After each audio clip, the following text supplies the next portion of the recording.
Hello and welcome to another episode of From Paper to People. My name is Carolyn D. Laughlin. I am your hostess with the mostest, and this is episode 214. This was an easy week for me in a way, and a kind of a nerve-wracking one in another. I didn't have to do any work, really, to record the episode that you're about to hear. Somebody else did, actually, two somebody else's did, because I was, for the first time ever, interviewed myself on someone else's podcast, and they graciously agreed to let me rebroadcast it in its totality, and so that's what you'll be hearing in this episode today. I was interviewed by two cousins of mine, actually, Brian Sheffey and Danya Williams. Both of them are descended, as I am, from Cecilius Calvert and Anne Arundel, the Lord and Lady Baltimore, which is some kind of fancy roots. And we had a really great chat about reparational genealogy, what it is, what it means, who benefits from it, why do it, who should be doing it, and some of the facts of life of racism in genealogy, because there is systemic racism in the archives, in the libraries, and in some of the record systems, and certainly in attitudes of some researchers here in the United States, and probably, you can tell me, in other countries as well. So I hope that you enjoy this episode. I didn't do any editing at all except to edit out this one little place where Skype hung up, and we had to wait to get back in touch with each other. So I hope that you enjoy the episode. And here it is. Here's the interview. Hey, everybody. How you doing? This is Danya. Hi, everyone. This is Brian Sheffey, and you're with us on Genealogy Adventures. Yes. Welcome, welcome, welcome. So we have a great guest today, and we want to jump right into it. I want to say hi to everybody, and we want to apologize for, again, Facebook is not allowing us to play for some reason. It doesn't want to play with us. So we're on listenvisionlive.com, and you can find us there. You won't be able to leave any messages, but you will be able to follow us and talk with us. Well, and see us talk with our new guest, Carolyn Laughlin. There you go. Did I say it right? You did. Okay. Hey, Carolyn, how are you doing? I'm doing great. It's so great to see you guys. Little is. Family reunion we're having here. That's what it is. It is definitely a family reunion because we're all related. So this is awesome. And Carolyn is going to talk to us today about a very hot button topic. Reparational genealogy. This is new to me and Brian. We've never heard of this. No. So when I first met Carolyn and she told me what her actual study as far as genealogy was concerned, I was intrigued because reparations is serious. So with that being said, welcome, and why don't you tell us a little bit about what reparational genealogy is? Sure. Well, you haven't heard of it before because I made it up. Or at least I made up the term. The concept is probably not mine, but I made up the term. The idea is that I personally do, pretty much all of my research is free, and it is for descendants of enslaved persons. And there's a lot of reasoning, and there are a lot of sort of building blocks as to why that happened and where that came from. But basically, I think that it's a moral obligation of any white genealogist to at least give pro bono hours and do research for African Americans, for people who were descended of enslaved persons, because it is a part of reparations. I'm not rich. I don't have money to give to people to get into the housing that their family was excluded from in the past. I don't have the ability to solve any kind of an educational gap that was caused by people being kept out of educational institutions, or any of the other things that came with Jim Crow, that come with the American history of white structure exclusion of the descendants of enslaved persons. The one thing that I've got is the ability to do research, the ability to do it quickly, and the ability to teach how to use online tools to people who are clients. And what I decided a few years back was First off, if you can see me, I'm what I like to call professionally white, in that I am 100% Northern and Western European. I don't even, I mean, that's just that. And so I knew that sooner or later there would be slaveholding ancestors. And I started finding them in 2011. And one of them is descended from our mutual ancestors. And the more I looked, the more I found. And the more I realized that as I was doing the research, it was really easy for me to trace back hundreds, even thousands of years in some lines. And that, to my knowledge at that time, people who were descendant of enslaved persons hit the brick wall at 1870. Yeah. And my concept of my own family is one of an incredibly deep-rooted family, both here on this continent and in Northern and Western Europe. I grew up with family stories telling me about family who came over in 1830 of their own will from Ireland. And when I started to really think about that, I realized that I had incredible privilege and that I needed to do something with that. And that's just me. That's just what I want to do. I do think other people should do it, but that's basically what reparational genealogy is. Wow, that's awesome. So the question that I have for you is, going from a very European-centric kind of genealogy, which requires a certain skill set to be able to do, what was it like learning a completely different set of skills to research enslaved people? Lots of trial and error. And even then, there's a point past which I turn my clients over to other people who know more than I do. What I do is, episode 2 of my podcast talked about Reese Corbett, and it talked about her life, and it talked about how I realized that FamilySearch.org, which is owned by my church, the Church of Jesus Christ of Latter-day Saints, didn't account for her existence. But Family Search always adds white famous people when they die and does their genealogy for them so that it's available internationally and free. And so I was furious. And right then, as soon as I heard Oprah's speech, I said, that's it, I'm doing this.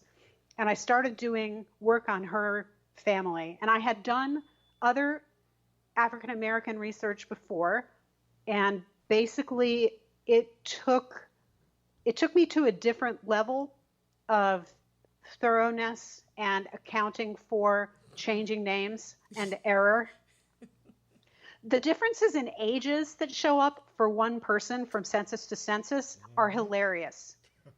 I think that they bear out the phrase black don't crack, because apparently white people don't know.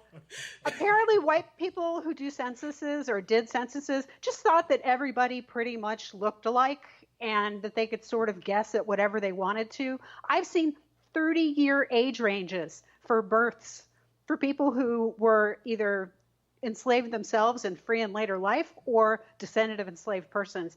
And that's not something you run into when you're looking at white people's records in U.S. records. I didn't know that. I didn't know that. Oh, yeah. I mean, my ancestors, you'll see a disparity of maybe 5 years looking at a lifetime's worth of records in terms of estimated birth years and then what the actual birth year is. It's really funny because as black folks get older, they get younger on the census. That's not a total rule, but it's something that I found.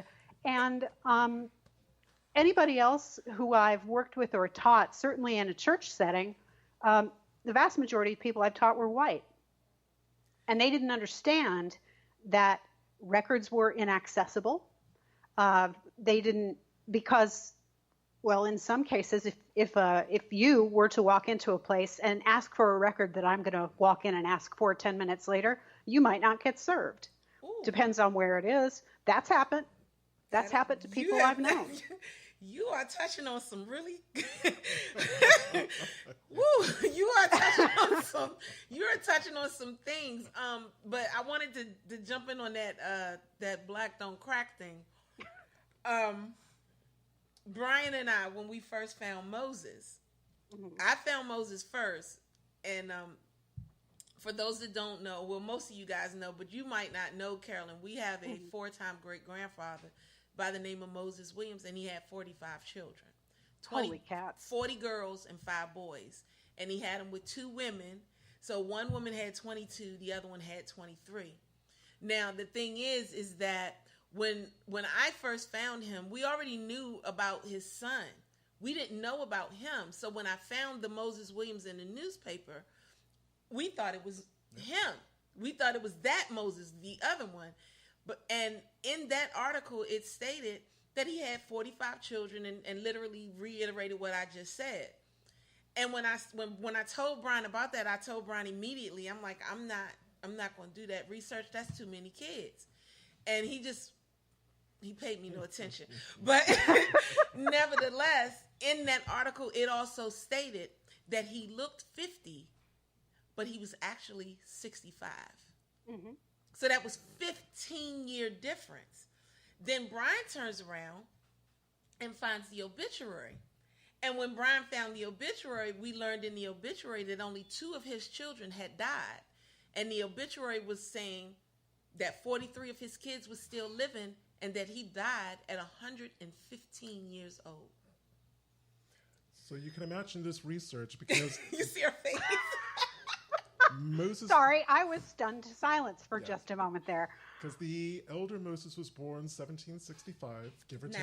1769, give or take, in Virginia. So he was brought from Virginia to North Carolina to South Carolina. Right.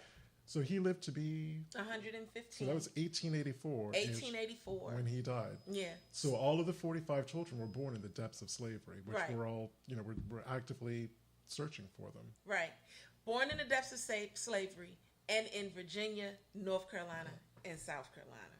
So, yeah, we're like that whole thing. When you talk about that, one of the first things that I said to Brian was like, do we have to go back like that with all of our family now? Because I'm like, how is it that you look 15 years younger than what you actually are? Does that mean we have to go and check all of our family like this? I'm like, this is some bull. I am not doing this research. And he just ignored me. And then the next day he was like, okay, so this is what I found and this is the way we're going to do it. And I'm on the phone rolling my eyes at him because I was going to do it anyway. But yeah, it's something else. But you are right. There is a distinct difference because when I think about my very poor, dirt poor Irish and Scottish ancestors in the Appalachians, they still had a rough idea of how old they were, right. Especially the ones that came out of right after the Revolutionary War. Even if they didn't know the exact year of their birth, they're like, well, I was about 8 or 9 when the Revolutionary War broke out, so they could just do the math and figure out what their year of birth was. But if you were denied an identity, and if you were denied a history, or if you were sold away from your parents when you were just a baby, you're not going to have any idea of how old you are, much less what year you were born. You're just not. Absolutely. I think that one of the things that bothered me the most when I was starting to find these things out, I mean, I had the classic white liberal tears about, my ancestor enslaved people when I found my first enslaver in 2011. But I kind of got rid of that pretty quickly, and it turned into, oh my gosh, there are people out there whose lives were lived basically for the benefit of my family, and their descendants have this enormous gulf between themselves and, well, certainly my first thought was the African continent. And how do you get people back to the coast and get them over the ocean? Now, it's very easy to do with white people and white research. It's very easy to figure out when it was that people landed. You can find the ships that they came in on and everything like that. I'm not super sharp in how that's done with enslaved persons when they were first brought over. And that's when I hand people over to people who know better than I do. But in terms of what I do is I work in Ancestry first with all the records that I possibly can. And I find all the information that I can from the person that I'm doing the work for. And then I just build backwards from what I know to what I don't know. And I use a technique that I call shrubbing, which is a little bit more than cluster research. It's kind of cluster research squared. And the idea is that every time that you work on a person's parents, you trace up to their grandparents, but then you also go sideways and you get all the aunts and uncles. And then you come down and you get all the cousins. And you do that with each and every person in that direct line of descent in order to find out where the interesting things are happening. Are sets of siblings marrying other sets of siblings in a neighboring family? If so, what does that mean? And the same kinds of things where you find cousin intermarriage. I certainly find it in my family. And those kinds of skill sets aren't called upon quite so much when you're researching a strictly European American tree. I think it's a good idea to do it because you end up accounting for infants who died under the age of 10 because the census is taken every 10 years. You find people who died without issue. That's important. It's important to me because I'm going to die without issue. Those kinds of skill sets are important, but they're really, really important. And that's how I developed them, by working in African American trees. That's how. So that's one of the ways. That's exactly how we do it. Just the way you just said. That's it. That's what we do. We take that type of, you called it shrubbing? Yes. Shrubbing. Okay. Because it's not a tree, it's a shrub. It's a shrub. You're right. And that's exactly how we do our research. So my question to you is, can you give an example of a time where you helped someone as far as that's concerned, and what did it give them? Like how did it connect them to somebody else? Yeah, I've had two trees connect to a common ancestor. Within Ancestry, within my account, there's a separate space for each of the trees. But when you add a record to somebody in one of your trees, if you've already added it to a person in another one of the trees that you own and are researching in Ancestry, it shows, that attachment shows. And so I was working on a tree for one woman who lives in New Mexico and whose family originated during enslavement in Texas and in Mississippi before that. And another woman came to me, or I came to her. I can't remember which. Frequently, I just approach people and I'm like, hey, can I do your research? Which is really, it's like, and they're like, who is this woman? But I accost people on Facebook from time to time and ask if I can help out. And the amazing thing was these two extremely different women, one living in Texas, the other living in New Mexico, having descended from Texans and Mississippians, both descend from the same Mississippian who served in the U.S. colored troops. Wow. And not only that, but by the way, a census taker said that this man, Moses, and this woman were, I know everybody's got a Moses. It's just like Moses. They said it was his wife with whom he was living. It's not. It was his daughter. But the age difference didn't necessarily point that up. There is a history of older men marrying younger women. Right. And so that wasn't necessarily it. But I had to kind of figure it out by looking at both of the trees and assessing relationships in both of the trees. Now, there's a certain amount of what I do that is just simply being inspired by the Spirit. That's just what I do. For me, this is a spiritual exercise. It's a religious exercise. It's a lot of things that don't have to do with all that training that I got, getting a history degree and a law degree and all that kind of stuff. It's simply folks show up. And the other example I can give you of that is a friend I made on Facebook. I said, let me do your tree.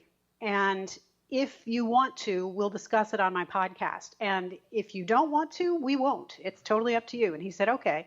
And he let himself be a guinea pig. He was very, very nervous because he said, all you're going to turn up is, enslavement and ugliness. And I said, look, that's going to be part of what I turn up. But I'm going to turn up other stuff too, I'm sure. Let's just wait and see. And he said, okay. And I worked on his dad's side, and that was very interesting. And then I worked on his mom's side. And in his mom's side, I found a woman named Dicey. And Dicey was born into enslavement, and her mother was living with her in the 1920 census, I believe. Her mother was still alive and could not read and could not write. Dicey could read and write and owned her own property.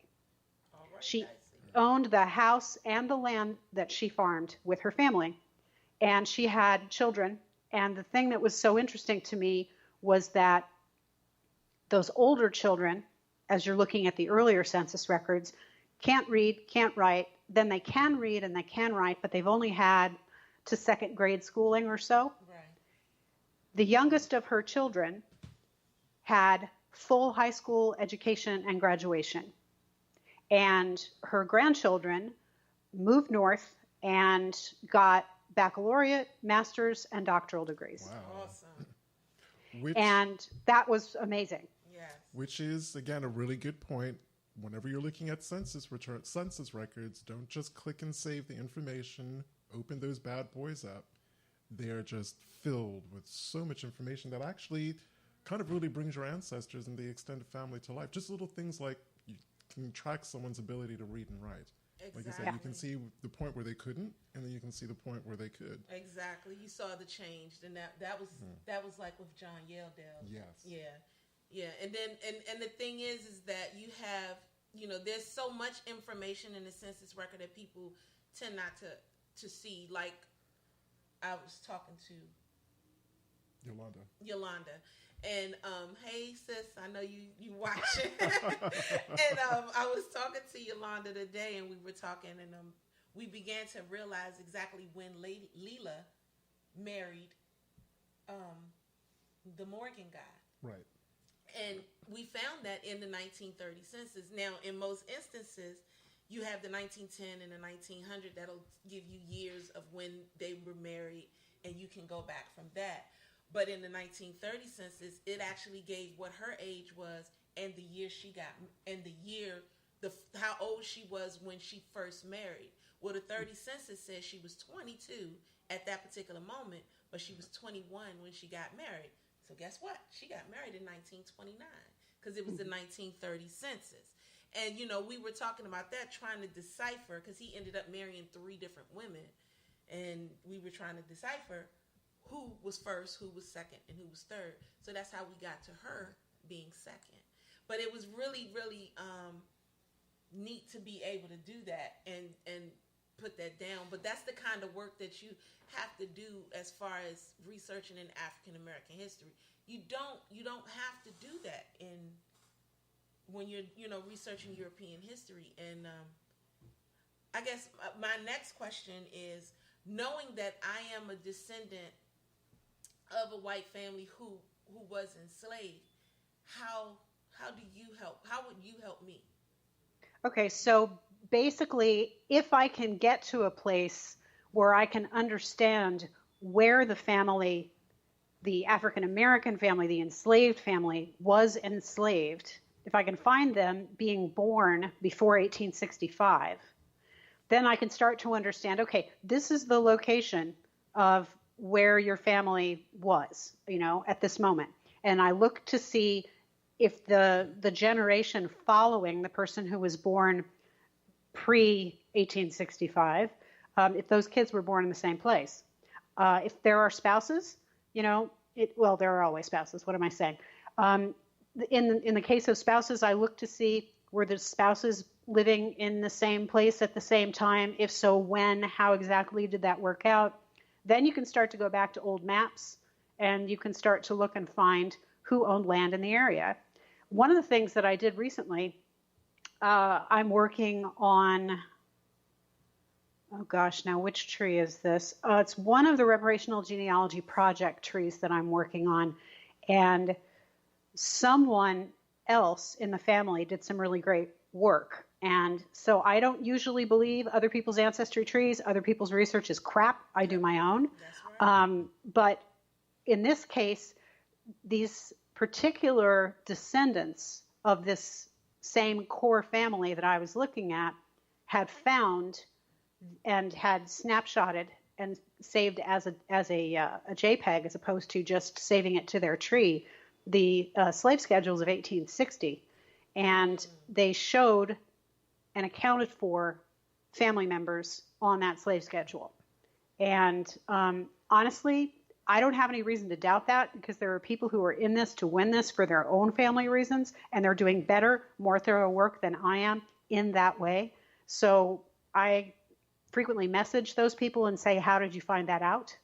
And if that's something that's true, I save it to the tree, and we start to be able to find who were the owners of the enslaved people, who were the enslavers.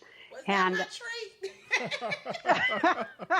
Because that's exactly what I did. That's exactly what I did. That's how I found Martha and who she was, who her family was. That's how I ended up, which was shocking as I don't know what, but that's how I ended up finding out who her parents, well, at least one of her mother was, which was Creasy. And yeah, that's exactly what I did. I did that exact same thing. 1850 and 1860 slave schedules. Yes. Well, I have a little tip. I have a little tip for those slave schedules, because I'm going to admit that for the last couple of years I've just avoided them, because if you don't know what to look for, they're not particularly helpful. Right. Because you don't. Very rarely do you see names. Sometimes they do, but most of the times they don't. So I've started working with. I will find the estate inventory for the enslaver, because that way you have the full list. You have a pretty good idea of what their rough ages were, so you can work out their year of birth. Then I go back to the 1850, 1860 schedule, and then I start doing the comparison. Yeah. I'm like, oh, okay, we've got a mulatto female, age 35. Oop, there's her 3 kids. Well, that's going to be Martha, Ann, Lewis, and Simon. And I can literally start writing out their names.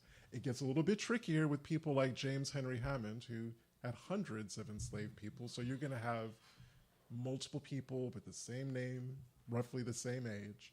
So it is a little bit trickier for that one, but I'm getting pretty good at it with, say, someone who enslaved 20 or less people. But that's my little tip. Yeah. Get the estate inventory, get the will, get the actual list of people, start noting how old they are in their name and their year of birth, then go back to the 1850, 1860 slave schedule and start making those comparisons. Right, and then that's basically what we were doing with the, but because the Edgefield Slave Record Book had already done that portion of our work, it's like already written down. It's there. So we were able to actually make those comparisons. And then, so when I realized that the same amount of people in the Edgefield Slave Record Book, it was like 93 enslaved people for Whitfield Brooks. He had like 93 of them, 91, 93. Enslaved people, and then I looked at the 1850 slave schedule, and it was the exact same number. That meant that I had the names of every last one of his enslaved people who were listed on that 1850 slave schedule. And then he also was very meticulous in keeping families, or who the families were. And he had 3 sets of families. And I was able to see those families in that 1850 slave schedule and compare them to the families that was in the book. And that's how I ended up finding my great grandmother. But it's, it's really, it's African American research is very tedious. And I applaud you for taking that time to learn how to do it. And you do it exactly the way we do it.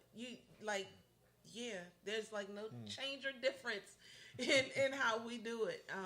Well, I was going to say, we're actually blessed to be in a position where we can start identifying the enslaver just through the family groups. Yeah. And how they're living together, whose land they're living on, especially in 1870.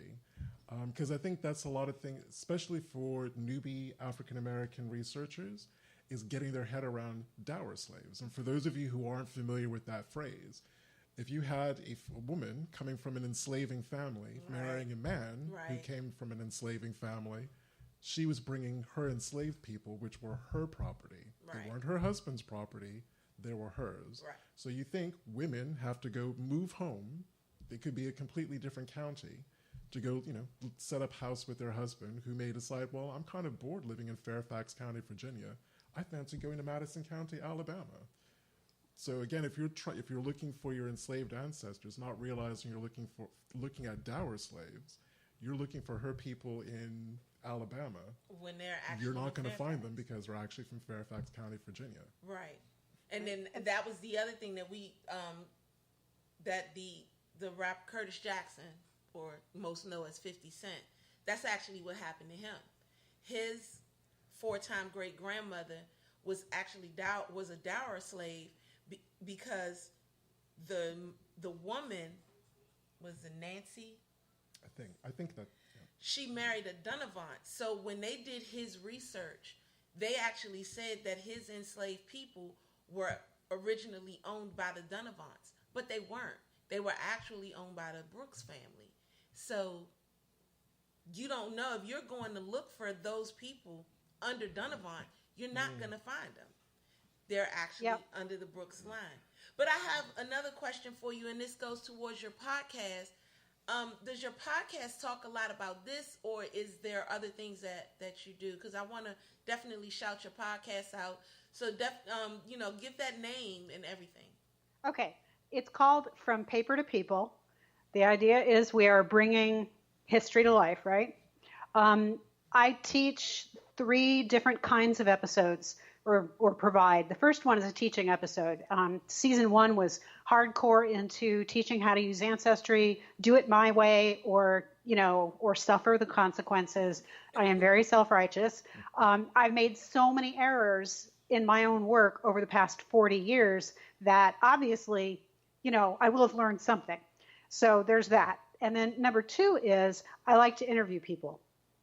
I'm not necessarily very good at it yet. I don't know, but I like to interview people. And I had a young man named Christopher Harris, who is a cousin of my cousin, come on and talk about the work that he's doing and the work that young people can do, that people under 30 can do, because that's a group of people who are not usually involved and targeted in, in traditional genealogy societies and things like that. I've had other kinds of interviews with other podcasters or with historians, like the slave. I'm losing my words. Joe McGill. He does the Slave Dwelling Project. I had him come on and talk about his project and how it is that he teaches and things like that. So that's another way that I use the thing. And then the third way that I use this little soapbox that I have is called the Family Cookbook. I want people to come on and present to me and everybody, but certainly what I do is I say, all right, we're going to talk today about my great-grandmother, and here's the one thing that I know that she used to cook, and I'll talk about her, tell a story about her making the thing, or whatever my dad recalls about that or something, and then I'll give the recipe. Because food is genealogy. Food is American history and human history and family history. Well, I can't share my mom's macaroni and cheese. I'll die. Macaroni and cheese, potato salad, I can't give y'all that. If I give it to you, I'm out. So I unfortunately, I can let you taste it, but that's about it. Well, I'll deconstruct the recipe. Considering the pair of us, we both descend from a lot of enslaved cooks. Yes, we do. Yes, we do. And we can cook. And we can cook. Yes. So I've got a question for you. Considering we live in very interesting times, and I think that's the adjective I'm going to go with. We live in very interesting times. Alrighty. And you're a very forward person, which I love about you. You are not shy. You are not backwards and coming forwards, as the British would say. Have you been getting any pushback about the reparational work that you're doing? Of course. It's usually on Twitter. Although here's how it started. I started teaching in my church. First off, I've only been Mormon for 10 years. So all the work that I have done, I was called to do spiritually by my ancestors and the ancestors of others. And that had nothing to do with where I did or did not go to church. It happened that part of being LDS fit together with who I am. And so now that's what I do. I only started teaching in 2015. I had no idea I would be good at it. It turns out that it's sort of my nature because I'm an atypical learner. And the thing that was most disturbing to me when I first started teaching was that the wife of one of the members of the bishopric at my church tattled to her husband that I was enforcing in every lesson that I taught at the Family History Library, that if you are white and you have enslaving ancestors, you must share your information online. And I would give a variety of ways and a variety of places in which you could do that. Share the documents, share the accounts, allow people to find that stuff and use it for themselves so that they can find their ancestors. It's a moral obligation, and there is no question about it. This woman didn't like that. She went to her husband. So she complained to her husband, said that she never wanted to work with me again. And fortunately, there was another temporal and family history consultant, and she could work with her. And so fine. But that was the first pushback I got, and it was right in my own backyard. And I was so furious. I mean, wow. Neon, lit up furious that anybody would show their racism to me so plainly. I mean, not that they should be racist anyway, although we all are, and not that it should be covert, but this was really disgusting to me. And I decided, right, I've evidently not been confrontational enough. So I think I need to be more confrontational. Because if I'm more confrontational, then we're going to start to weed the jerks out. So on Twitter, yeah, I'm confrontational. And I've had some fights with some people who have said that what I'm doing is wrong, that what I'm doing is bad history. I've had people who are members of the Daughters of the Confederacy, for which I qualify, saying that what I'm doing is irresponsible, or that it's a charity, or that I am somehow currying favor in the Black community, and of course, a lot worse. And what happens when that happens, by the way, on Genie Twitter, if you're on Twitter and you want to do genealogical work, start looking for the hashtags genealogy, family history, family search ancestors, ancestry. There are weekly chats. There's Gen Chat. There's a DNA Gen Chat, but I guess it's Gen Chat DNA. You look up these hashtags and you find people. And when you find these people, you follow them. And when you follow them, they follow you back. And it's a beautiful community, because outside of all the insanity on Twitter, there's this amazing teaching and learning community. And when somebody pops up and starts to talk smack, they get the smack down in a fierce, ferocious, and unyielding manner. And it's a pile-on. It's just a pile-on. So basically, people get kind of blackballed in that they get unfollowed by everybody and blocked by everybody if they start up with nonsense. So I've got a follow-up to that question, because we get this all the time. I kind of laugh about it because I get accused of doing revisionist history. Donia gets accused of doing revisionist history. And it's like, if I'm writing about an ancestor and I'm providing all the documents, deeds of sale, transfers and people's probate and will going from one child to the next, that's history. There's no revision about it. That is history. It is a revision, though. It's a revision of the lie that everybody else has believed for so long. When you let yourself be deluded by liars, then you believe in, crap. And then when you believe in crap and somebody comes to you and says, look, I have receipts. These are all of the receipts. See here? 1, 2, 3, 4, 5. That is a revision. It's a revision of their understanding, and it scares them. Never thought of it like that. No, I hadn't thank you for that insight. Yeah, I never thought of it like that. I'm just that person. So I'm you. I'm that blunt sister that will just come straight out and tell you, I don't care. Yeah. I mean, we have, when I wrote my book, and Brian and I had opened up the Facebook page, so just to get people ready, and Brian wrote an awesome art, not necessarily an article, but it was more or less as if one of the characters in my book was speaking. Again, Martha Brooks. Mm-hmm. It was so deep. Now, you tend to talk about spiritual connection. Yeah. Brian and I live off of that. So I know for a fact this is why you're able to do what you're able to do, because you have opened up to the point where you're allowing them to guide you and direct you in the manner in which you need to go. And I hear it I hear the passion in your speaking and everything.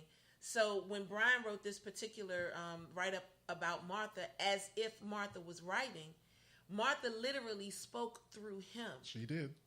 Yes. And it was so powerful that one post by itself got 30 to 50,000 views and over almost 200 comments. And there was one guy when we first started doing it, and one guy got up there and he got so nasty. Brian was ready to delete it. And I said, no, don't delete it. We need to deal with this. We need to know how to talk to these people. And my whole thing is, you can't tell me not to talk about my family. Just because my family was enslaved does not give you the right to tell me that I can't talk about them. Absolutely. And the problem is, when I say that to them, that's when they realize, oh my God, I never thought of this person as a person. I never thought of them as people. And they start to realize that they're not thinking of them as people, that they do have a family that's connected to them, and that family has a right to know who they are. Because I told them, I'm like, okay, so you talk about your grandparents to your children. They don't know them, right? Well, no, they didn't know them. That was their great-grandparents. I said, and what you know about them, you share. Am I correct? Yes. So why can't I do the same thing? Mine just happened to be enslaved. He literally couldn't say anything. He was done. He couldn't say anything. He came back later and was like, I get it. Mm-hmm. And that's the reason. But even better than that, we actually had someone who, he had a bit of he was very polite, but he had a slightly negative comment, and he's turned into one of our biggest fans. Yep. He watches this. You know who you are. I'm not going to name you. No but call outs today. He really has turned into one of our. He watches the show every single week, and he said that he's always picking new stuff up. But again, kind of I guess my last comment about the revision. I mean, I just this week got into a social media throwdown with someone talking about the happy slave narrative. Because again, it's like, and I'm like, that's some crap right there. Because I shared this story with Donnie a little while ago. I have an ancestor who was a cook. Her name was Clarissa in Virginia. I'm not going to get into what happened to her, but she had some pretty horrific things happen to her because of her enslaver. So she thought, I'm going to fix your little caboose. She went out, she picked poisonous mushrooms. The family had this big family feast. She poisoned them all. And she packed up her bag and she left. She went up north. So I basically let that person know, no, not all slaves. Some might have been, but if you go by my family history, no, that not really. Mm-hmm. So I'm trying to basically I try to counter the revisionist history that they come out with. But to put things on a more positive note, what has been the work that you do? I'm sure people have shared their emotions and their thoughts with you. I mean, what does it really mean to them, the work that you've done? Well, I want to tell you a little bit about what happened when I found Dicey, because there's and I've got hair standing up on the back of my head as I say this, some really extraordinary things happened. The person for whom I was doing the research was black. His wife is white, and her parents are from England. So they have two very different life experiences. And mostly I was actually communicating with her because he was really kind of timid about not wanting to hear bad stuff. While I was messaging with her, having done a bunch of exploration and having committed to this tree a bunch of information that had come through hints and through research, Dicey and another woman came into the room. And I'm not saying I full on saw a person. I'm not saying I'm a Long Island medium. What happened was my consciousness of them was raised, and they started to speak through me. Dicey did. I don't know who the slightly smaller woman was with her, if that was her mother or someone else. But Dicey started to say to me, tell my great-great-grandson this. And so I was on Messenger and I was typing to his wife and I was like, oh my gosh, Dicey's in the room. This is what she has to say. And fortunately I can type fast. So I was getting it out. And she was saying, I claim him as one of my own. I'm proud of him. I love that he plays music. I'm glad that he's getting an education. And she was saying all of these things that were so supportive of who he was and who he is. And eventually, then she left, and I said, and she's gone now. And his wife said, okay. And I said, relay this stuff to him at a time when I know that you know that he can hear it, because that's not necessarily something I would know, and I don't want to tread on his understandings and where he is. Because one thing that I found is it's easy for me to charge in and say, look at all the stuff that I found, but this is trauma. Right. For you. This is serious trauma. For me, it's an intellectual exercise to a certain extent that it isn't necessarily for the recipient of the work that I do. And so I have to be very careful about parking and waiting. So she passed the information on to him. He approached me on Messenger and said, let me understand what you're saying. And he doesn't have a deep spiritual tradition or anything like that. And he said, I'm not sure I believe anything that you're saying. And I said, you don't have to believe it. I simply have to relay it to you.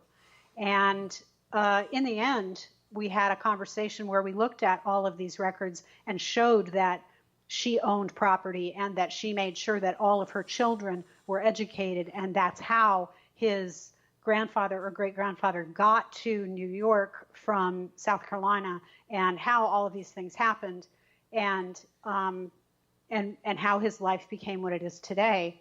And he retreated from me for a while, and then he came back, and he said, and I mean, I'm months, and then he came back to me and he said, thank you for helping me to find this woman. She's meant so much to me. And the things that have happened in his life in terms of his education and his increasing on a path towards physical health are all attributable to the knowledge of his family. I firmly believe that. So did you know those things about him? Like, was she giving you information that only she would be able to know by looking, or only one fact that I didn't know? I didn't really realize that he was a musician. She said that is who we are in this family, and that is our tradition. But the other things were, a weird thing happens to me when somebody is present, whether it's my mom, who died in 1993, or it's somebody else. I felt my mom sit down inside my body and hang out for a concert that I was at. And she was all about the concert too. It was an amazing thing. And I leaned over to the friend next to me and said, my mom's here. And he looked at me and I said, she sat down with me and she's here inside me. And I can't explain it any other way. And he looked at me, he said, okay. He was accepting of that. He was cool. But otherwise, what happens is I cry, but it's not a sobbing crying. It's a certain feeling that comes over me, and it comes with tears, but they're just tears coming out of my eyes. It's not sobbing and heaving.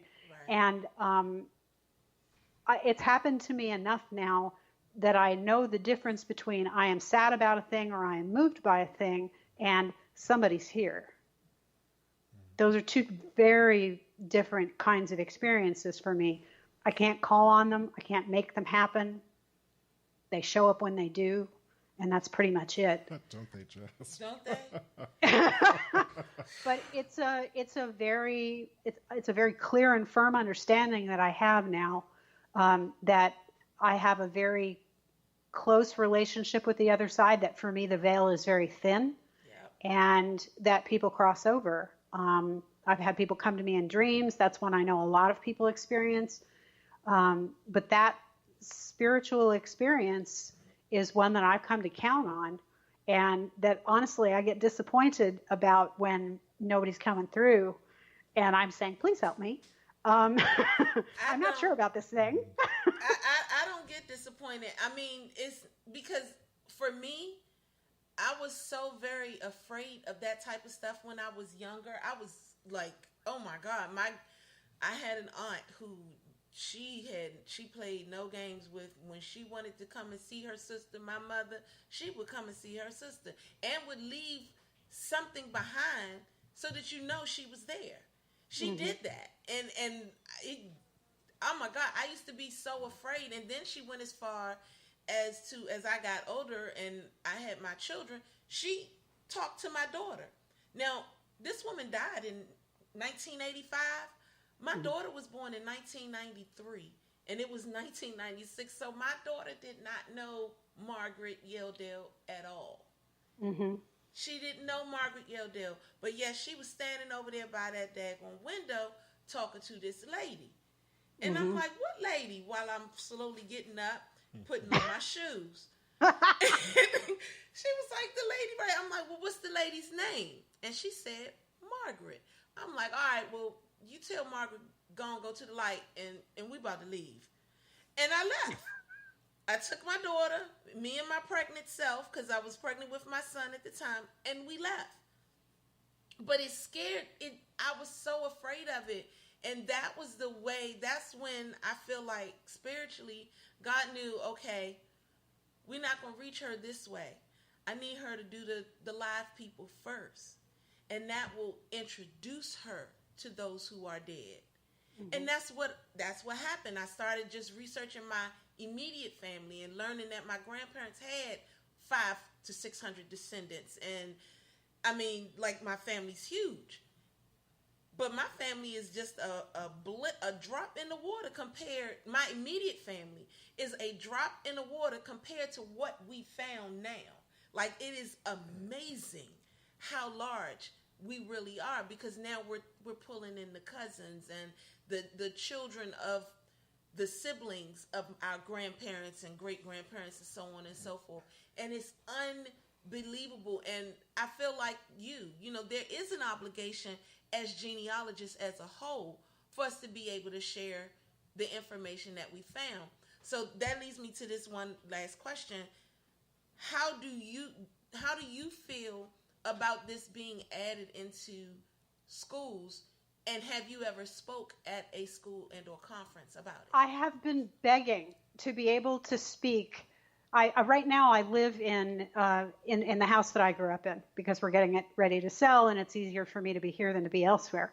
And I have been begging people, either at senior center or in schools, to let me come and talk to children about the importance of doing family research and finding ways to get people onto free ancestry and to get them onto family search and to get them to do the most important thing, the fundamental thing, learning how to take folklore, because folklore is where it starts. It's not always going to prove out to be right, but it is the beginning of what you know. And it also gives you an interesting insight into how it is that people think about themselves when you hear the stories that they tell. It betrays something very interesting. I think that it's key. I think that it should be done. I think that there should be a unit in history or social studies in every single grade that carries on this kind of education, that teaches best evidence and best research, and that teaches that tying into family helps to give roots for, at the risk of being trite, to people, and that it's possible to do this for people who were fostered or who were adopted. I just found the maternal family of a friend of mine through church who did not know anything about his family, except like 2 little facts, one of which was not true. And we found through DNA, we found his maternal family going all the way back to enslavement. And that's an amazing thing. So I'm absolutely in favor of it. I also want to tell you about the next thing that I'm doing, the thing that I'm working on very slowly, and it's how Brian and I are tied together in terms of research. It's called the Reparational Genealogy Project. The idea is that people who listen to my podcast, who are primarily white, want to do research that touches on the needs of the descendants of enslaved persons. And whether it's because they have enslavers in their family or because they just think it's important, that's a part of what we talk about a fair amount on my podcast. So I have 7 people, myself included, I believe, all white, who are working on researching a tree at a time of lynching victims. And we started with lynching victims. Let's see, that idea first came to me in about March of 2018, I guess. I realized that that was sort of the way to go. But it's also people who are famous and important in African American history that white folks have never heard of. Because these people are people whose research doesn't get done and put on FamilySearch.org. And I have a fundamental belief. No one who is descended of an enslaved person should ever pay a red cent for DNA or for any form of genealogical research or assistance. That's the bottom line. Wow. So if I can do research, good research, especially if we can group source it, which means more white folks are learning how to do Black genealogy styles, then we transfer that over to Family Search, which I can do because I'm a magical Mormon. And as a Mormon, I have a free world membership or international membership in Ancestry that gives me an extra icon. And you click on that icon and it immediately interfaces with Family Search. And you can drag people and citations back and forth between those 2 sites. We need to get you in touch with Beyond Kin. Yes, I would love to. I would absolutely love to work with them. That's what they do. That's what they do. You definitely need to be in touch with Beyond Kin. We will definitely get you in touch with them. Because cool. And it will help because they were trying to get with Ancestry to be able to do something like that, but maybe with doing it with Family Search, because Family Search you can build a tree there too. So, yeah, but Family Search is a bad place to do research, though, as in my personal opinion, because there aren't enough documents and it's too easy to make mistakes because the research to tree process is clunky. It's better to have your own little hermetically sealed room in Ancestry, do all your work there, make all your mistakes, clean them up and correct them, and then, and only then, transfer the people over one by one. Frequently, there are duplicates in Family Search. You have to merge those. You have to clean that kind of stuff up. I would trust somebody who is a member of the church who's been working in Family Search for a long time with that over somebody who is not that familiar with Family Search. So basically, you need to get you next to a Mormon. And that's really what I tell people. And I tell anybody who listens who is a member of the church, you need to step up. And if you want to step up, join my Facebook group, because we've got a Facebook group that is support for and fun from the podcast. And it's a real community. And I'm trying to get people into that because that's where the service comes in. This is all an opportunity for service. Well, I was going to say, I guess my last point is going to be one of my goals is to eradicate fear out of genealogy, especially when it comes to cross-ethnic collaborative working, which is what you're promoting. So, for instance, something that Donnie and I have spoken about that frustrates our soul from people who are maybe interested in doing Black genealogy, they're fearful. They're fearful about what they want to find. They're fearful about the fact that they're going to find white ancestors. But the other thing that really frustrates me is the phrase, I am not my grandfather's Negro. Because I always make the point, we wouldn't be here if it were not for their strength. For me, it means as much to find out that an enslaved ancestor, I don't care if they owned a shack. I don't care if it was a one-room shack. They owned land, they built their house, and they did the best they could, having had nothing. So, that's right. And that actually gets me, and our producer is kind of giving us the 2-minute the 2-minute warning sign. But what I was saying is, I think that's the reason why the work you're doing is really important, is the work that Beyond Kin is doing that's really important. So many of them. Sheila Hightower Allen Project. Yep, and so many of the genealogists that we work with, Robin Foster, Bernice Bennett. I mean, the list just goes on and on. Yes. I just really hope that that's going to be, I hope we're just forming a zeitgeist for people to just get over their nonsense, roll up their sleeves, and work together. Right. Yeah, absolutely. I mean, that's what it's all about for me. I figured that out. It took me a while, but once I got there, I realized it. My number one job as a white person is to teach other white people to get over themselves and start doing the work. Because let's face it, some of them aren't going to listen to anybody else. Yeah, so, I am the cold slap in the face with a wet fish, and I hope it works. Thank you very much for sharing your Sunday. Yes, I just Carolyn. want to say next week we're going to be joined by author and historian Kevin Levin. We're going to talk about the myth of the Black Confederate. So I'm sure we're going to get lots of interesting comments on that show. Yeah. But thank you. And Carolyn, I would like for you to definitely send all of the information about your podcast and everything so we can post it and on this particular video because we will reshare the video onto the Facebook page. So that won't be a problem. And then people can comment there and we'll tag you on it so that if there are questions that you guys have, ask them on that and they will be answered. But thank you once again. It was wonderful having you on the show. Thank you both so much. Nice to have the family reunion. Yes. Absolutely. So exciting. And thank you for the work that you do. Yes, thank you. Thank you as well. Very important. I appreciate it a lot. Well, all right, guys, we're off. And sorry about the technical difficulty, but thank you again for tuning in, and we'll see you next Sunday. See you next Sunday. Bye. So if you dug that, then you dug Genealogy Adventures USA, and you can find them on Facebook.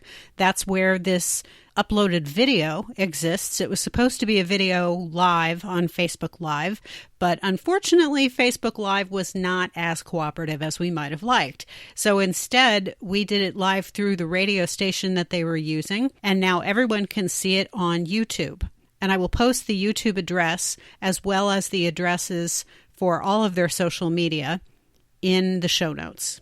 But you can find them on Twitter, you can find them on Instagram, and they're great to talk with. They are amazing people. I am so glad that I found some family. Very exciting stuff. Now, there's one other thing that I want you to know, and that is I am starting to post full screen, not just on the telephone, but full screen teaching episodes about little things like how to set up all of the information that you need to have set up in Family Search, or something slightly bigger, how to convert family information from one profile in Ancestry over to its parallel profile or to a new profile in Family Search. That's something that's specific to members of the Church of Jesus Christ of Latter-day Saints, but that everyone, I think, would like to see. And it's a key part of doing reparational genealogy. How can you see those videos? It's easy. Support me on patreon.com for at least $1 a month. That's not much. That's not even beginning to touch the cost of a cup of coffee. It's only maybe a half a Coke. You can surely spare that if you like the content that you're getting here. And if you want to have video lessons that help you to see things that I really just can't describe by audio alone. So be sure to go to patreon.com/ancestorsalive and sign up. Also, I need reviews on iTunes. I really need them. I need positive reviews, 5-star reviews. If you like what's going on here, please go to iTunes if you use iTunes and put a review in there, because I'm looking for corporate sponsorship. Patreon just isn't cutting it, and there are things that I need to be able to do in order to advance not only the Reparational Genealogy Project, but also this podcast. So help me to find corporate sponsorship by helping me to look as good as I am. Help everyone to understand how much you enjoy this podcast by signing on there and adding a 5-star review with an actual written review attached to it. I'd really, really appreciate that. Thanks so much. And I'm still accepting until October 26th, Skelly Rally episodes. Remember, that's not to be scary. It's any kind of story you want. I've received a Swedish folk song. I've received all different kinds of stories about all different kinds of people. I'm going to be talking about the Salem witch trials. That's just my choice. But whatever it is that you want to say about somebody, all you have to do is grab your phone, record a video, put it in the email to me at ancestorsalivegenealogy.com, and be sure to put Skelly Relly in the subject line of the email that you send me. That's all you have to do. It's that easy. So until next time, which will be soon, be good, do your research, don't be a Jeffrey, and above all, expect surprises.